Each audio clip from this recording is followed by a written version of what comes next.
नमस्कार, मैं प्रांशु राठौर और आप देख रहे हैं नेक्स्ट 9 न्यूज। एक बार फिर से स्वागत है हमारे स्पेशल प्रोग्राम सियासी सच में, जिसमें आज एक बार हम फिर से आपको जानकारी देने जा रहे हैं कि किस तरह से आम आदमी पार्टी के राष्ट्रीय अध्यक्ष और दिल्ली के मुख्यमंत्री अरविंद केजरीवाल की मुश्किलें बढ़ती हुई नजर आ रही हैं। जी हां, अरविंद केजरीवाल जिन्हें लगातार झटके पर झटके मिल रहे हैं दिल्ली शराब नीति घोटाले मामले के चलते। और इस मामले में देखा जाए तो उनके दोनों ही दिग्गज नेता यानी कि पूर्व डिप्टी सीएम मनीष सिसोदिया और सांसद संजय सिंह सलाखों के पीछे हैं।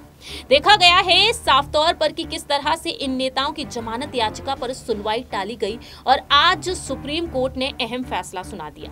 मालूम हो कि मनीष सिसोदिया के मामले पर दिल्ली शराब नीति घोटाले मामले में मनीष सिसोदिया फंसे हुए हैं, जेल में बंद हैं फरवरी के महीने से। ऐसे में देखा जाए तो अब सुप्रीम कोर्ट ने आज उनकी जमानत याचिका पर अहम फैसला ये सुनाया है कि उनकी याचिका को खारिज कर दिया गया है, यानी कि मनीष सिसोदिया को अब भी राहत नहीं मिली है। आपको जानकारी दे दें कि 17 अक्टूबर के दिन जो सुनवाई हुई थी मनीष सिसोदिया के मामले में, जिसमें देखा गया था कि मनीष सिसोदिया के इस मामले को लेकर जमानत याचिका पर फैसले को सुरक्षित रखा था सुप्रीम कोर्ट ने। लेकिन देखा गया है कि अब यहां पर वो फैसले पर खुलासा हो चुका है। सुप्रीम कोर्ट ने मनीष सिसोदिया को अब भी राहत नहीं दी है। ऐसे में देखा जाए तो पूरी की पूरी आम आदमी पार्टी के लिए ये फैसला किसी झटके से कम नहीं है। वहीं दूसरी ही तरफ संजय सिंह भी जेल में बंद है। संजय सिंह के मामले में अगली सुनवाई 10 नवंबर के दिन होगी। ईडी की हिरासत में लंबे वक्त से हैं संजय सिंह। जी हां, 4 अक्टूबर के दिन हिरासत में लिया गया था संजय सिंह को ईडी की टीम की तरफ से और अब देखा जाए उनकी रिमांड लगातार बढ़ाई ही जा रही है। ऐसे में देखा गया है 17 अक्टूबर के दिन मनीष सिसोदिया के मामले पर जो सुनवाई हुई, आपको जानकारी दे दें कि इसी साल 26 फरवरी के दिन मनीष सिसोदिया को ईडी ने अपनी हिरासत में लिया था। 17 अक्टूबर को जो सुनवाई हुई थी, उस सुनवाई में अभिषेक मनु सिंघवी जो वरिष्ठ वकील हैं, मनीष सिसोदिया के जो वकील हैं, उनका कहना साफ तौर पर रहा कि आखिरकार ईडी किस आधार पर उन्हें हिरासत में लिए है, किस आधार पर उन्हें जेल में बंद रखा गया है, क्योंकि इस पूरे ही प्रकरण में देखा जाए तो मनीष सिसोदिया से जुड़ा कोई सबूत है ही नहीं है। लेकिन अब यहां पर देखा गया है कि सुप्रीम कोर्ट में जजेस ने यहां पर कुछ कारण भी बताए हैं कि आखिरकार क्या कुछ सबूतों के आधार पर उन्होंने फैसला लिया है। उनका कहना यहां पर 338 करोड़ रुपयों को लेकर रहा है। आपको यहां पर बता दें कि मनीष सिसोदिया ने अपनी जमानत के लिए यहां पर कई बार याचिका दायर की है। उन्होंने दिल्ली हाई कोर्ट में भी याचिका दी थी, लेकिन वहां से खारिज कर दी गई और जिसके बाद वह सुप्रीम कोर्ट भी पहुंचे और सुप्रीम कोर्ट वह दिल्ली हाई कोर्ट के द्वारा खारिज की गई याचिका को चुनौती देते हुए नजर आए। मालूम हो कि दिल्ली की राउज एवेन्यू कोर्ट में यह मामला चल रहा है, इस मामले पर सुनवाई चल रही है और अब यहां पर संजय सिंह का मामला भी दिल्ली की राउज एवेन्यू कोर्ट में चल रहा है। और ऐसे में देखा जाए सुप्रीम कोर्ट के जजेस ने यहां पर साफ तौर पर बता दिया है कि आखिरकार क्या कुछ अहम सबूत यहां पर मिले हैं। तो यहां पर एक खास रिपोर्ट के जरिए बताते हैं कि आखिरकार क्या कुछ कारण सामने आए हैं जिसके चलते मनीष सिसोदिया को इस मामले में अब तक राहत नहीं मिली है। सुनिए जरा। 2024 के लोकसभा चुनाव जैसे जैसे नजदीक आ रहे हैं, वैसे वैसे ही देश भर में सियासी सरगर्मियां और भी तेज होती जा रही हैं। केंद्र की मोदी सरकार पर लगातार विपक्षी दल हमलावर हैं।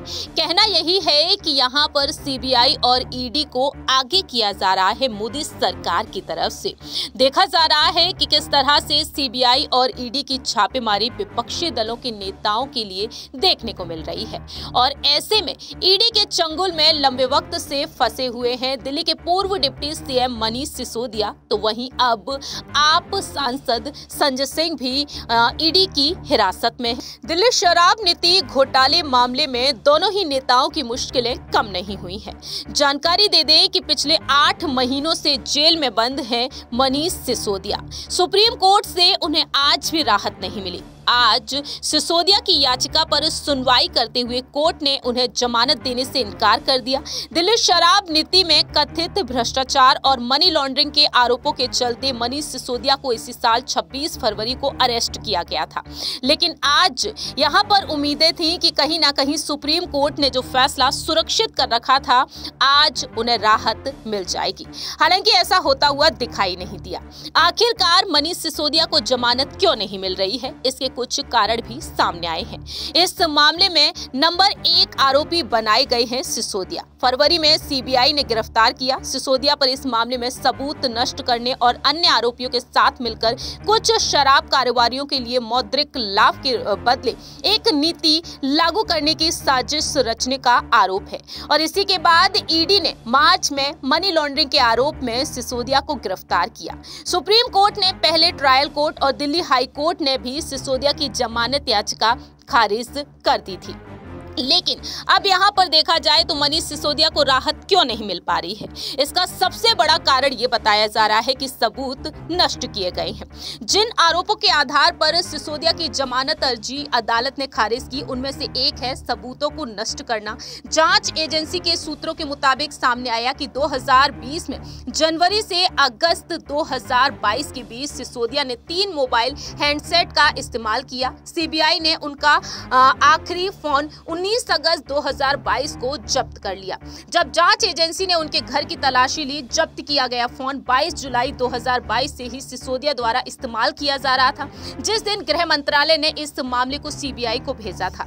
अधिकारियों को यहां पर संदेह है कि सिसोदिया को इस बात की भनक लगी और इस मामले की जांच सीबीआई करेगी, तो उन्होंने अपना पुराना फोन नष्ट कर दिया और नया फोन इस्तेमाल करना शुरू कर दिया।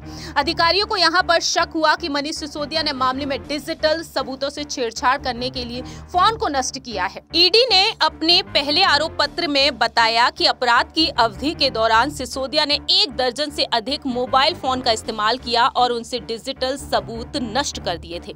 दूसरा बड़ा आरोप है 338 करोड़ का लेन देन साबित हो जाना। सुप्रीम कोर्ट ने यह माना है कि जांच एजेंसियों ने 338 करोड़ रुपए के लेन देन को अस्थायी रूप से साबित किया। सिसोदिया के लिए एक बड़ा झटका रहा, क्योंकि आम आदमी पार्टी दावा कर रही थी कि इस मामले में पैसे का कोई लेन देन हुआ ही नहीं है।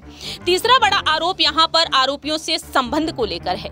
इस मामले में अन्य मुख्य आरोपियों के साथ मनीष सिसोदिया का कथित जुड़ाव देखने को मिला है। सरकारी गवाह बने आरोपी दिनेश अरोड़ा ने एजेंसियों को दिए गए अपने बयान में आरोप लगाया था कि जब वह आबकारी मंत्री थे तब उनकी मुलाकात सिसोदिया से हुई थी।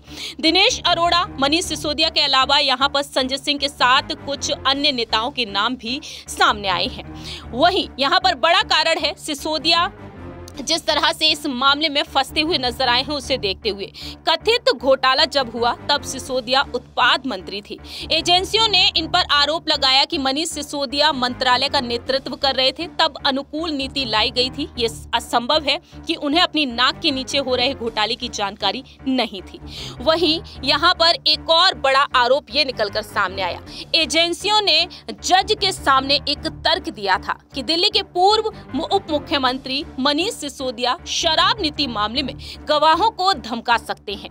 एजेंसियों का कहना रहा कि और अगर उन्हें जमानत पर रिहा किया गया तो वो गवाहों को प्रभावित कर सकते हैं और यहां से फिर से मुकरने का यहां पर प्रयास कर सकते हैं। तो इस तरह से यहां पर सिसोदिया को लेकर ये तमाम कारण सामने आए हैं और इन कारण को ध्यान में रखते हुए सुप्रीम कोर्ट के जजेस ने ये अहम फैसला सुनाया है और उनकी जमानत याचिका खारिज कर दी गई। आपने सुना कि किस तरीके से यहाँ पर मनीष सिसोदिया की मुश्किलें बढ़ती ही चली जा रही हैं। अब आने वाले दिनों में ये देखना होगा कि 2024 से पहले क्या आम आदमी पार्टी खुद को ये साबित कर पाएगी कि वह निर्दोष है। क्या यहाँ पर ईडी की तरफ से पेश किए गए वकील ने जो बातें रखी थी कि आम आदमी पार्टी को आरोपी साबित करने में विचार विमर्श किया जा रहा है, अगर ये पार्टी वाकई में यहाँ पर दोषी साबित हो जाती है, चुनाव आयोग का यहाँ पर कड़ा एक्शन देखने को मिलेगा और कहीं ना कहीं ये पार्टी खत्म होने की कगार पर पहुंच जाएगी। तो आने वाले दिनों में देखते हैं कि आखिरकार अरविंद केजरीवाल इन तमाम मुश्किलों का कैसे सामना करते हैं। क्या 24 से पहले ये मुश्किलें उनकी कम हो जाएंगी, क्योंकि 24 में लोकसभा चुनाव भी होने जा रहे हैं। इस खास प्रोग्राम में इतना ही, लेकिन इस पूरे ही प्रकरण पर आपकी क्या कुछ राय प्रतिक्रिया है, कमेंट सेक्शन में आप अपनी बात रख सकते हैं। फिलहाल के लिए हम चलते हैं, बाकी के तमाम अपडेट्स के लिए आप देखते रहिए नेक्स्ट 9 न्यूज।